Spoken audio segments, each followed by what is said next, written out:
네, 오늘 우리에게 주시는 하나님의 말씀은 마태복음 1장 23절, 마태복음 1장 23절입니다.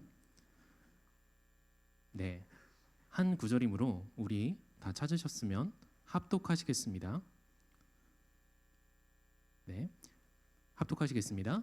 보라, 처녀가 잉태하여 아들을 낳을 것이요 그의 이름은 임마누엘이라 하리라 하셨으니 이를 번역한즉 하나님이 우리와 함께 계시다 함이라. 아멘. 네, 안녕하세요. 네, 오늘은 좀 제가 여기 이 자리에 그래도 올해 한 10번 좀 안 되게 선 것 같은데 오늘만큼 가슴이 이렇게 좀 뭉클해지는 날이 없는 것 같아요. 여러 가지 이유가 있는데 첫 번째는 당연히 성탄절이라서 그렇고요. 또 오늘 성탄절을 기념으로 해서 섬겨주는 하는 것들도 굉장히 많고 이렇게 이렇게 예배당도 예쁘게 꾸며주고 죄송해요. 강당과 예배당도 예쁘게 꾸며주고 또 우리 너무 은진 자매 순에서 특성도 너무 아름답게 해주고 제가 진짜 말이 잘 안 나오네요. 네, 너무 좋았어요. 근데 진짜 너무 귀여웠고 네 그리고 오늘 정말 예배가 끝나고 한 가지 정말 중요한 사건이 하나 더 있는데 네 빗줄이 우리 성극이 있어요. 1년 동안 열심히 준비한 성극인데 여러분 기대 많이 하시고 잘 봐주셨으면 좋겠습니다. 여러분 그리고 사실 한 가지 이유가 더 있어요. 한 가지 이유가 더 있는데 우리 올해 주일이 몇 번 남았는지 아세요? 네, 오늘 빼고 한 번이죠. 네. 그래서 제가 설교를 하는 거는 아마 올해 마지막일 것 같고 또 그러면 이제 우리 구구 동기들은 또 졸업을 하잖아요. 그럼 이제 여러분과 다시 제가 언제 어디서 어떻게 만나기는 하겠지만 언제 만날까요? 네.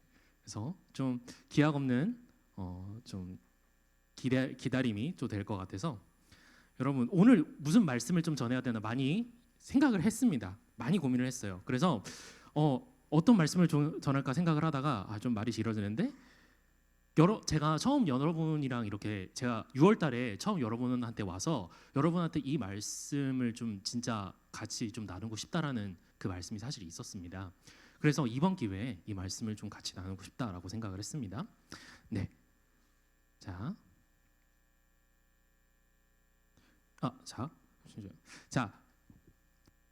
이번 주 수요일이 크리스마스죠. 네, 수요일이 크리스마스인데 여러분은 혹시 크리스마스 하면은 어떤 생각이 드시나요? 네, 어떤 이미지가 우리 안에 다 있을 거예요. 네, 물론 정답은 다 알고 있죠. 예수님 오신 날이죠. 예수님 오신 날인데 그런데 한번 어릴 때로 돌아가 봅시다. 어릴 때도 우리가 크리스마스를 기다리는 이유가 예수님이 내 죄를 위해서 죽으시고 부활하신 그 분이 이 땅에 오신 날이다 이렇게 생각을 하셨나요? 그러신 분도 있겠죠. 그러면 너무 은혜로우신 분들이겠지만 저는 꼭 그렇진 않았던 것 같아요. 저는 뭔가 크리스마스라는 이미지를 생각을 해보면 약간 이런 이미지보다는 주로 약간 이런 쪽에 가까웠던 것 같아요. 네, 여러분은 좀 어떠신지 모르겠습니다. 네, 그래서 어릴 때 크리스마스가 되면은 그냥 아무 일이 없어도 그냥 마음이 좀 설렜던 것 같아요. 뭔가 그날이 되면은 시간이 가는 게 너무 싫다. 시간이 안 갔으면 좋겠다. 그렇게 느껴지기도 하고 또 그냥 평범한 일상적인 일인데 뭔가 크리스마스 하면은 조금 더 특별한 것 같은 그런 느낌이 있었던 것 같습니다. 여러분 그런데 이렇게 수많은 수많은 그런 마음들과 또 기대가 있는데 그 중에서도 결국 제가 제일 많이 기도를 했던 거는 우리 선물이었던 것 같아요. 네. 우리가 산타 할아버지를 기대하는 것도 기대했었던 것도 결국에는 선물을 기대했던 것이죠. 네, 여러분은 어릴 때 어떤 크리스마스 선물을 좀 받고 싶으셨나요? 저는 그 당시 제가 어릴 때는 좀 이제 로봇 장난감이 나온 지 얼마 안 됐어가지고 그때 엄청 붐이 일었었어요. 그래서 그거를 너무너무 갖고 싶어서 저는 우리 부모님이 산타라는 사실을 좀 빨리 깨달았기 때문에 네, 그거를 좀 부모님한테 좀 은근히 좀 얘기를 했었는데 잘 안 되더라고요. 근데 어쨌거나 네, 우리는 항상 크리스마스 때 이렇게 선물을 기대하게 되는 것 같은데요. 자, 제가 이거 설교 준비하면서 좀 궁금증이 생겼어요. 요즘 애들은 무슨 선물을 좋아할까? 자, 요렇게 나오더라고요. 저는 솔직히 좀 놀랐어요. 왜냐면 1등이 스마트폰일 줄 알았거든요. 근데 아니더라고요. 장난감 이런 거를 되게 좋아하는 것 같아요. 물론 이제 이거를 조사한 데가 그 레고에서 조사를 한 거예요. 그래서 그런 걸 수도 있겠지만, 네. 자, 그러면 그리고 우리 10대도 봤는데 10대에서 제일 좋아하는 선물은 1등이 뭘 것 같아요? 아이돌 관련 상품. 아이돌 관련 상품. 그리고 2등이 전자제품, 핸드폰. 뭐 역시 그런 거더라고요. 자, 그러면 여러분 20대잖아요. 20대가 제일 받고 싶어하는 선물은 통계적으로 볼까요? 네, 답이 다 다르는데, 네, 공신력 있는 통계입니다. 참고로 제가 찾아본 통계 중에 가장 공신력 있는 통계는 1등이 이거라고 합니다. 네, 네, 여기는 11 남자친구라고 했지만 정확히 말하면 연인이에요. 네, 네, 진짜입니다. 찾아보세요. 저 이거 되게 많이 찾아봤어요. 네, 네, 어떻게 좀 공감이 되시나요? 네. 네, 참고로 하나만 더 얘기하면 직장인이 제일 받고 싶어하는 선물은 돈입니다. 돈이라고 합니다. 뭔가 좀 짠해지는 것 같기도 한데 우리 이번 크리스마스에는 여러분 모두 풍성한 선물 받으시기를 정말 주님의 이름으로 축복합니다. 네, 그런데 여러분 이렇게 좀 물어보고 싶어요. 여러분이 지금까지 크리스마스를 적어도 최소한 20번 이상은 보냈잖아요.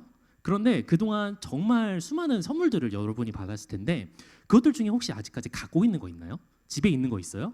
있을 수도 있겠죠. 근데 사실은 옛날에 받은 선물을 우리가 막 10년 넘게 가지고 있는 경우는 별로 없지 않나요? 저는 하나도 없는 것 같아요. 네. 처음 받았을 땐 너무 좋았죠. 너무 좋았고 막 진짜 날아갈 것 같이 기쁘고 막 하나님 예수님 감사합니다. 막 엄마 아빠 감사합니다. 막 그렇게 했었는데 오래 안 가더라고요. 그렇게 오래 가지 않았어요. 그래서 시간이 지나면서 점점 다른 것들이 조금 더 눈에 들어오고 다른 것들이 좋아지면서 내가 좋아했던 것들은 점점 더 잊혀져 가고 있는지 없는지도 모르게 됐던 것 같아요. 이렇게 보면은 정말 세상에 영원한 거는 없다고 말할 수도 있는 것 같습니다. 오늘 나는 이게 너무너무 소중해. 근데 조금만 사실 시간이 지나면 언제 그랬냐는 듯이 우리가 잊어버릴 수 있는 거죠. 여러분 그런데 모든 게 다 그런 건 아니에요. 어떤 선물은 시간이 아무리 지나도 그 의미가 사라지지 않습니다.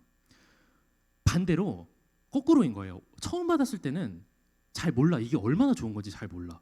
그래요. 감사합니다. 근데 시간이 지나면서 점점 이게 이렇게 좋은 거였구나. 이게 이렇게 큰 거였고 이게 이렇게 아름답고 감사한 거였구나 라고 느끼게 되는 그런 선물들도 있는 거예요. 여러분 제가 무슨 말을 하고 싶을까요? 오늘 예수님이 바로 이런 선물이었던 것입니다. 여러분 예수님은 하나님이시죠. 하나님의 본체라고 합니다. 하나님이랑 똑같은 거예요. 하나님 자신이신 예수님이 직접 이 땅에 오셔서 우리에게 영원히 사라지지 않는 가치를 가진 선물이 되어주신 것입니다. 여러분 오늘 말씀 다시 한번 보시겠어요? 오늘 말씀은 예수님의 이름이 뭐라고 하나요? 임마누엘이라고 하죠. 이게 히브리어예요. 히브리어인데 뭐 대충 뭐 이런 뜻입니다. 뭐 임 쪽에서 보면은 임이 함께 있다라는 뜻이에요. 그리고 뭐 아는 많은 뭐 이제 뭐 연결 뭐 그런 느낌인데 누가 우리라는 뜻이에요. 그리고 엘이 하나님입니다. 합쳐보면 이렇게 되는 거죠. 함께 하시는 우리 하나님. 함께 하시는 우리 하나님이 되는 거예요. 여러분 예수님의 이름, 예수님이 누구신가요? 예수님은 하나님이신데 우리랑 같이 있고 싶어서 우리를 너무 사랑하시고 우리와 함께 하시고 싶어서 우리한테 내려오신 하나님이신 거예요. 여러분 그래서 예수님이 선물입니다. 예수님이 선물인데 우리가 예수님을 선물로 받았다는 건 우리한테 무슨 의미일까요? 굉장히 중요한 의미가 있어요. 이거를 제가 여러분과 좀 같이 얘기를 해보고 싶은 건데요. 보통 우리가 예수님을 받았다라고 얘기를 하면 우리는 머릿속에 한 단어가 떠오릅니다. 구원이라는 단어가 떠오르죠. 이게 맞습니다. 정답이 맞는데 여러분 근데 구원이라는 것을 좀 정말 이 구원이라는 선물을 우리가 제대로 이해를 하려면 우리가 조금은 우리가 알고 있는 것에서 한 발짝 더 나아갈 필요가 있어요. 우리가 오늘은 이렇게 생각을 해보고 싶어요. 예수님을 선물로 받은 거예요. 예수님을 선물로 받았다는 걸 이 말 안에는 어쩌면 우리가 성경에서 찾을 수 있는 그 수많은 교리들 중에서 가장 엄청나고 가장 놀랍다고도 할 수 있는 어떤 교리가 이 안에 담겨 있는 겁니다. 이게 뭔지는 조금 우리가 얘기하면서 같이 찾아가 보면 좋을 것 같습니다. 네, 먼저 우리가 자, 예수님이 이 땅에 오시기 전에 이야기를 먼저 해봤으면 좋겠어요. 여러분, 그동안 우리 이일영 목사님 통해서 캐스켓 시리즈, 구약 시리즈 잘 들으셨죠? 구약을 잘 읽어보면 우리가 느낄 수 있는 게 많이 있는데 그 중에 하나가 하나님이 되게 사실 우리랑 함께 있으시고 싶으셨구나라는 걸 우리가 찾아낼 수 있는 거예요. 두 가지 점에서 우리가 그걸 찾아낼 수 있는데요. 자, 첫째가 이겁니다. 이게 뭘까요? 성막입니다. 네, 성막, 성전 이런 거고요. 제가 성막을 가져왔어요. 그림은 왜냐하면 이게 조금 더 작기 때문에 좀 더 직관적이거든요. 자, 여러분 성막은 하나님의 집입니다. 성전은 하나님의 집인데 여러분 근데 하나님이 집이 필요한가요? 하나님이 집이 있으셔야 하는 분이에요? 아니죠. 하나님은 성전 안에만 계신 분이 아니고 이 세상 어디에든 다 계신 분이잖아요. 근데 그럼 왜 성막을 굳이 주셨어요? 이 질문인 거예요. 자, 신약 우리 김진영 형제님 레위기 26장 11절부터 12절을 한번 읽어주시면 감사하겠습니다. 좀 잘리네. 내가 내 성막을 너희 중에 세우리니 내 마음이 너희를 싫어하지 아니할 것이며 나는 너희 중에 행하여 너희의 하나님이 되고 너희는 내 백성이 될 것이니라. 아멘.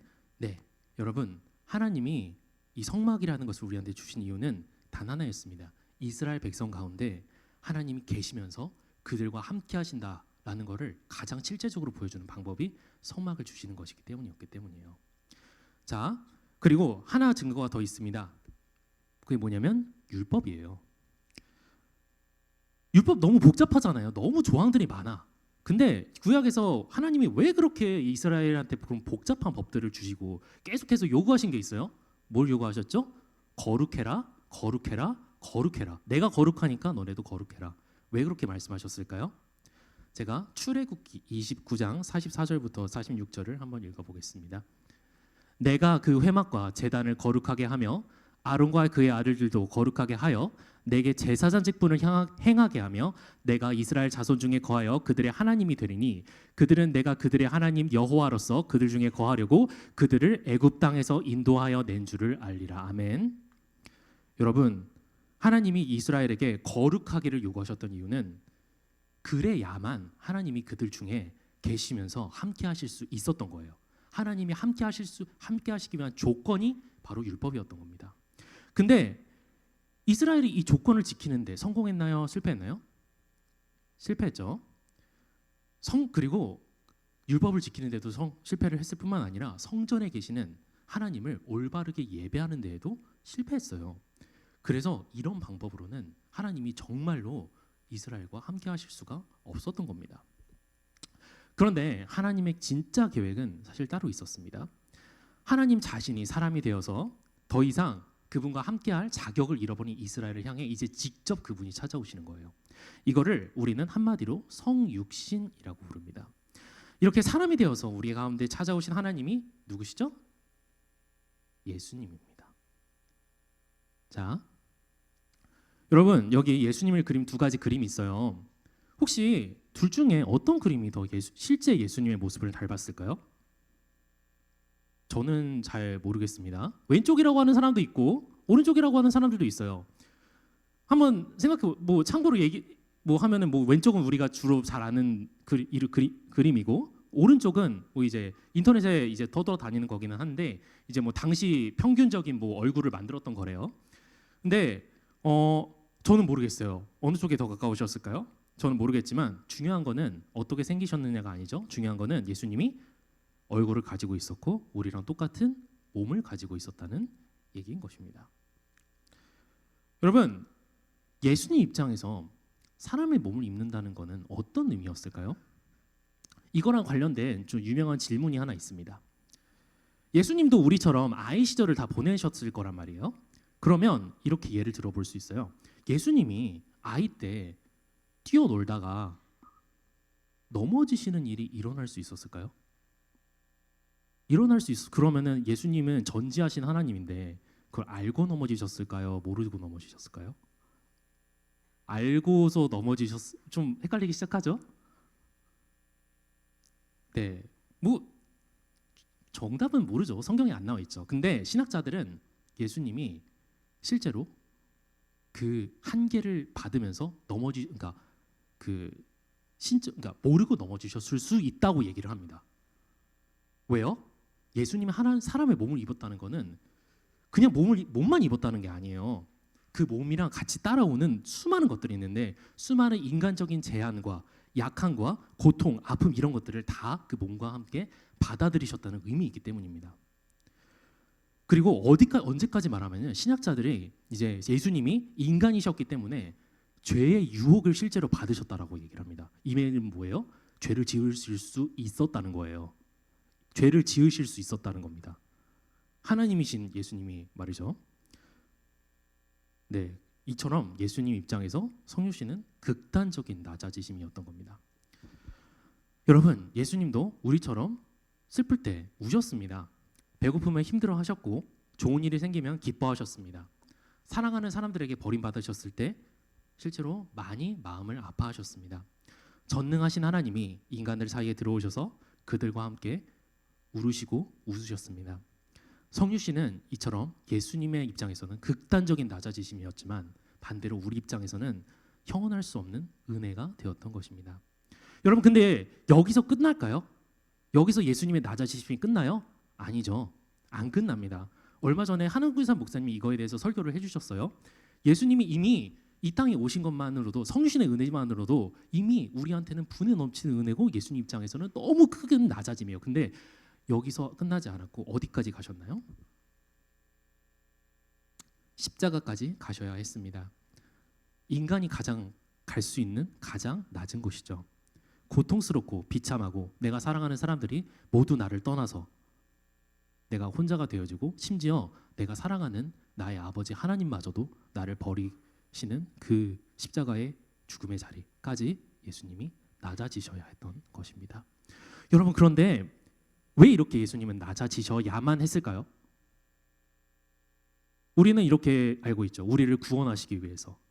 맞아요. 그 얘기가 맞는데 저는 오늘 그거를 좀 이렇게 얘기를 해보고 싶어요. 이 땅에 오신 예수님의 일생은 처음부터 끝까지 우리에게 주어질 선물이 되시기 위한 여정이었던 겁니다. 여러분, 혹시 이런 말 들어보신 적 있으세요? 생일 축하해. 선물은 나야. 네, 네, 한 번쯤 들어보신 적 있으시죠? 선물로 나를 준다는 말이 있어요. 네, 너무 정색하지 마시고. 네, 근데 여러분, 이거를 진짜로 실천한 사람이 있습니다. 누굴까요? 뭐 예수님 말고. 네, 클레오파트라 아세요? 네, 클레오파트라라는 사람이 있는데 뭐 이게 뭐 팩트인지 뭐 전설인지는 모르겠어요. 그런데 뭐 이런 얘기가 있습니다. 클레오파트라는 사람이 이게 이집트 여왕이었어요. 근데 이 이집트 여왕이 카이사르라는 저 옆에 있는 로마 장군이랑 인연을 맺고 싶은 거예요. 근데 방법이 없어. 그래서 어떻게 했냐면 그 카페트를 가져오게 해가지고 엄청나게 두꺼운 카페트를 가져오게 해서 자기가 그 속에 들어가가지고 그거를 돌돌 만 거예요. 돌돌 말아가지고 그걸 자기가 안 보이게 해서 부하들한테 이거를 저 카이사르 로마 장군한테 선물로 갖다 줘라 이렇게 얘기를 했던 거죠. 그래서 카이사르가 이 양탄자를 집에서 받아보고 이걸 풀어보니까 뭐가 나왔어요? 클레오파트라가 나왔죠. 어떻게 됐을까요? 결혼하고 아이까지 낳았습니다. 이렇게 나 자신을 선물을 준다는 거는 나를 받은 사람과 하나가 된다는 것, 다시 말해서 결혼한다는 것을 의미를 하기도 하는 거예요. 여러분, 그런데 우리가 예수님을 선물로 받았다는 것도 이거랑 똑같은 의미를 가지고 있습니다. 우리가 예수님을 받았다는 것은 우리가 예수님이랑 하나가 되었다는 뜻입니다. 이거를 교리적으로 뭐라고 얘기를 하냐면 연합이라고 얘기를 합니다. 아까 여러분이랑 꼭 나누고 싶다는 교리가 있었죠? 그것이 바로 이 연합의 교리입니다. 여러분, 아까 하나님이 구약에서 어디에 계셨는지 혹시 기억하시나요? 성전에 계셨죠? 자, 성막 그림을 다시 한번 봅시다. 자, 그런데 여기서 어디에 계셨나요? 이일영 목사님이 이거 굉장히 잘 설명을 해주셨는데 이거 잘 보면 이 성막이라는 게 두 가지 부분으로 나눠져 있어요. 왼쪽이 있고 오른쪽이 있는데 하나님이 어디 계셨을까요? 왼쪽에 계셨죠. 왼쪽이 지성소라고 부릅니다. 진짜 지극히 성소로운 곳이란 거예요. 오른쪽은 성스러운 곳이란 거죠. 자, 그런데 두 공간을 뭔가 가르고 있어요. 뭐가 가르고 있죠? 뭐 커튼 같은 게 가르고 있죠. 저거를 휘장이라고 불렀습니다. 여러분, 하나님은 지성소 안에 계셨어요. 근데 왜 휘망으로 가려야 했냐면 하나님은 너무너무 거룩한 분이시고 위대한 분이신데 우리는 그렇지가 않은 거죠. 우리는 하나님한테 따라갈 수가 없는 거예요. 그래서 우리가 하나님을 만나면 어떻게 돼요? 죽어요. 죽습니다. 그래서 하나님이 휘장을 찌신 거예요. 죽지 말라고. 근데 자, 우리가 죄인이기 때문에 하나님과 함께 할 수 없어서 휘장을 치신 건데, 자, 이 휘장이 이렇게 생겼어요. 커튼이 아닙니다. 가죽으로 만들어져서 엄청 크고 엄청 두껍습니다. 이게 손으로 뭐 찢을 수 있는 그런 레벨이 아니에요. 그런데 여러분, 우리가 성경책에서 읽은 바에 따르면 하나님이 예수님이 십자가에서 돌아가셨을 때 이 휘장이 어디서 어디로 찢어졌나요? 위에서 아래로 찢어졌습니다. 누가 찢으신 거예요? 하나님이 찢으신 거죠. 우리랑 그분의 사이를 이렇게 가리던 막을 이제 하나님이 찢어버리신 것입니다. 자, 그럼 이제 하나님은 어디 계실까요? 우리 다 같이 한번 고린도전서 3장 16절을 읽어보도록 하겠습니다. 네, 자, 시작. 너희는 너희가 하나님의 성전인 것과 하나님의 성령이 너희 가운데 계시는 것을 알지 못하느냐. 아멘. 자, 바울이 뭐라고 하나요? 얘들아, 이제 우리 몸이 성전이 되었어. 근데 너네는 왜 이걸 모르니? 왜 모르니? 답답하다면서 얘기를 하고 있는 거예요. 이 말처럼 우리 안에 성령 하나님이 들어오셨어요. 그래서 우리를 성령님이 거하시는 집으로 삼아 주신 겁니다. 근데 로마서를 보면은 성령이 이렇게 얘기를 해요. 바울이 성령이 뭐냐? 그리스도의 영이다. 예수님의 영이라는 거죠. 그럼 뭐예요? 우리가 예수님의 영이 거하는 집이 된 거예요. 이렇게 예수님이 우리 안에 들어오신 거를 연합이라고 부르는 겁니다. 네, 저희가 좀 앞에서 클레오파트라 얘기를 했었죠. 근데 그거를 제가 아무 생각 없이 그냥 가져온 게 아니고요. 성경이 실제로 예수님과 우리의 연합을 설명을 하면서 이 결혼의 비유를 가지고 설명을 합니다. 자, 자, 조금 속도를 내볼게요. 자, 여러분, 우리가 성경에 찾아보면 예수님이랑 우리랑 관계를 나타내는 말 중에 그런 말이 있어요. 그리스도의 신부다. 우리가 그리스도의 신부다라는 말이 있는데 저는 예전에 이 말이 좀 그렇게 좋지만은 않았던 것 같아요. 왜냐하면 뭐 특별한 이유가 있어서 그런 게 아니라 저는 남자인데 자꾸 신부라고 하니까요. 좀 뭔 말인지 알겠는데 그렇게 좋지 않을 거예요. 그래서 한 번쯤은 내가 신랑하면 안 되나. 네, 그런 생각도 있었던 것 같습니다. 근데 여러분, 물론 성경이 이렇게 말하는 데에는 이유가 있겠죠. 이 세상에 존재하는 이 수많은 인간 관계들 중에 결혼 말고 다른 어떤 관계로도 이 연합의 진리를 설명할 수가 없는 거예요. 자, 여러분 생각해 보세요. 결혼을 하면 우리는 뭘 하죠? 혼인 신고를 합니다. 그 다음에 뭐래요? 네, 합칩니다. 그러니까 결혼이라는 건 두 사람의 모든 것들을 합치는 과정이라고 봐도 맞는데요. 뭘 합칠까요? 첫 번째로 일단 집을 합치죠. 네, 그리고 또 일상생활도 합치고요. 가족도 합치고 또 재산이나 소유나 나한테 가지고 있는 그 모든 것들이 하나를 만드는 과정인 거죠. 그래서 우리가 결혼을 하면 남편이 가지고 있는 모든 거는 아내 거가 되고 아내가 가지고 있는 모든 거는 남편 거가 되는 거예요. 서로를 소유한다는 거는 그런 의미 있는 것입니다. 여러분, 그래서 우리가 그리스도의 신부가 된다는 말은 사실 이런 거예요. 하나님이 예수님에게 정말 많은 것들을 주셨는데 그것들을 이제 연합 속에서 우리한테 똑같이 주신다는 겁니다. 여러분, 이것 때문에 예수님이 이 땅에 몸을 입고 오신 것입니다. 이 사실 안에 엄청난 은혜가 있는 거예요. 여러분, 죄 때문에 죽었던 우리가 어떻게 다시 살아났습니까? 예수님이 우리를 위해 죽으셨기 때문에. 근데 생각해 보세요. 예수님이 죽으셨는데 왜 내가 구원받나요? 예수님이 죽으신 거지. 예수님이 부활하신 거고 예수님이 하나님의 말씀을 따라서 죽기까지 순종하신 거지. 그거랑 내가 무슨 상관이에요? 어떻게 상관이 있어지는 건가요? 연합 때문에 상관이 있어지는 겁니다. 예수님과 우리가 연합을 했기 때문에 하나님이 예수님이 십자가에서 죄값을 치르신 것을 마치 우리가 치른 것처럼 똑같이 여겨주시는 겁니다. 자, 또 이렇게 얘기를 해볼 수도 있어요. 여러분, 하나님의 유일하신 아들이 누구예요? 예수님이죠. 근데 우리도 하나님의 아들, 하나님의 딸이래요. 이게 어떻게 가능해요? 우리가 예수님이랑 연합했기 때문이에요.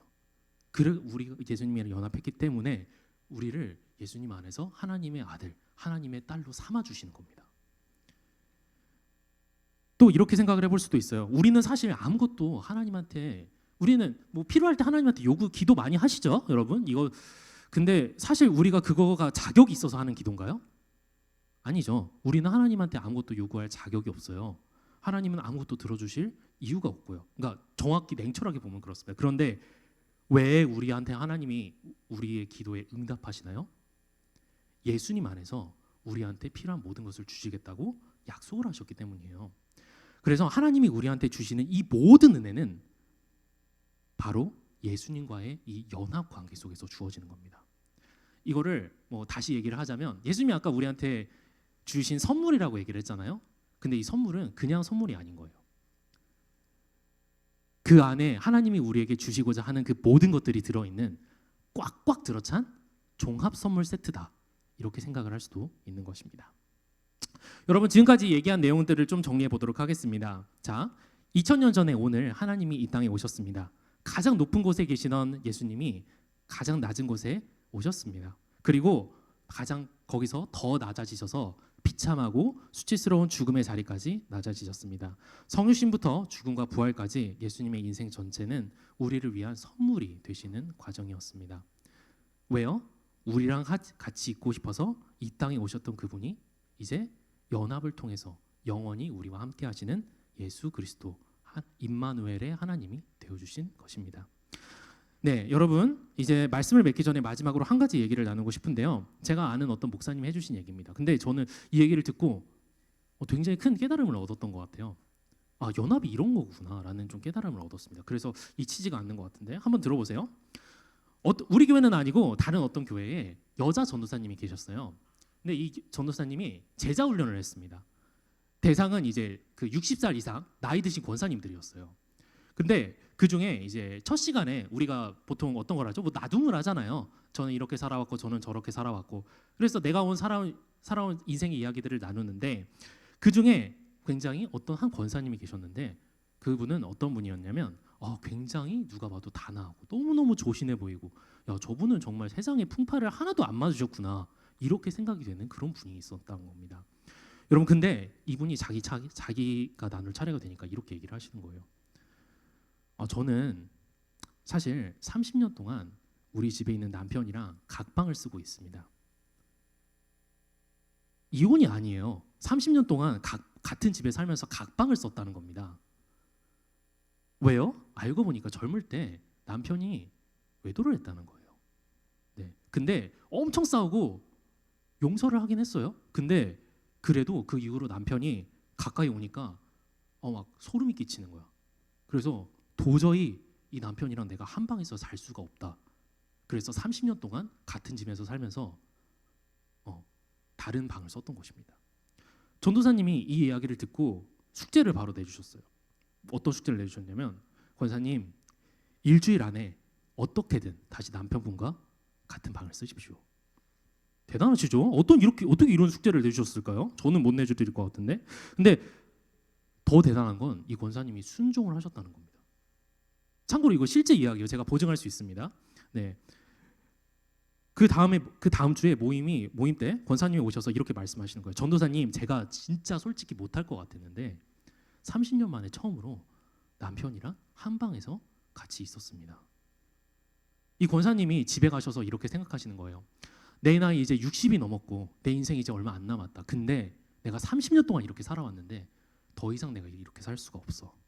더 이상 이렇게 살 수가 없어. 그래서 남편이 있는 방으로 가서 그 남편분이 아내가 없으니까 주로 손자를 이렇게 안고 잤다고 해요. 그래서 손자를 이렇게 깨워가지고 나가 이러고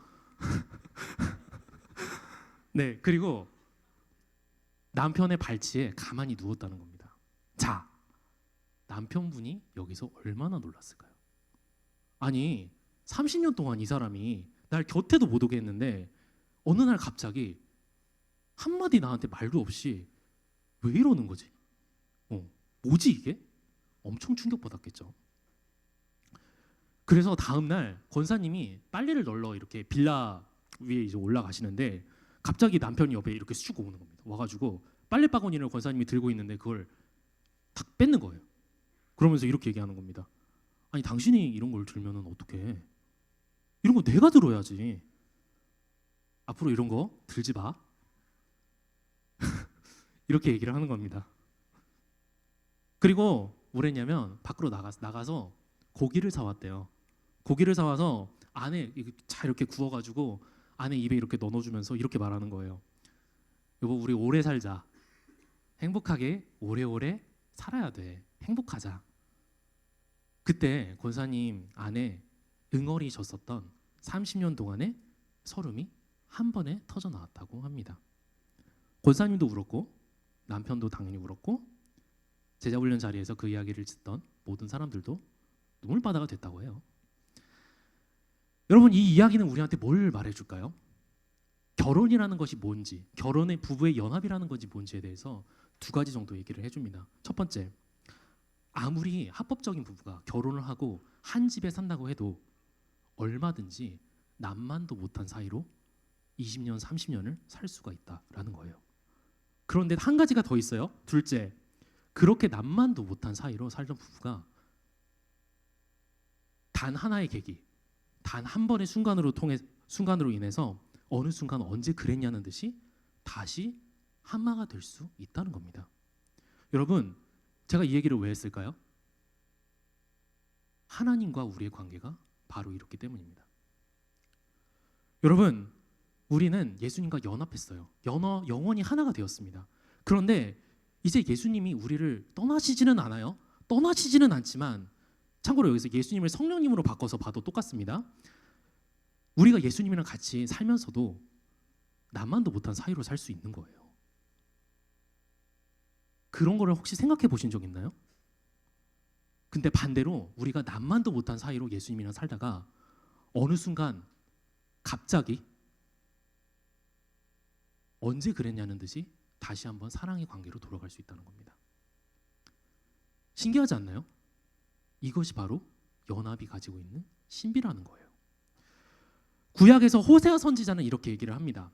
오라 우리가, 제가 읽을게요. 오라 우리가 여호와께로 돌아가자. 여호와께서 우리를 찢으셨으나 도로 낫게 할 것이요. 죄송합니다. 도로 낫게 하실 것이요. 우리를 치셨으나 싸매어 주실 것입니다. 호세아 6장 1절 말씀입니다. 이 말이 뭔 뜻인가요? 우리가 죄인이죠. 하나님 앞에서 잘한 거 하나도 없어요. 그런데 우리가 하나님 앞에 나아가면 하나님이 우리를 받아주신다는 얘기죠. 왜요?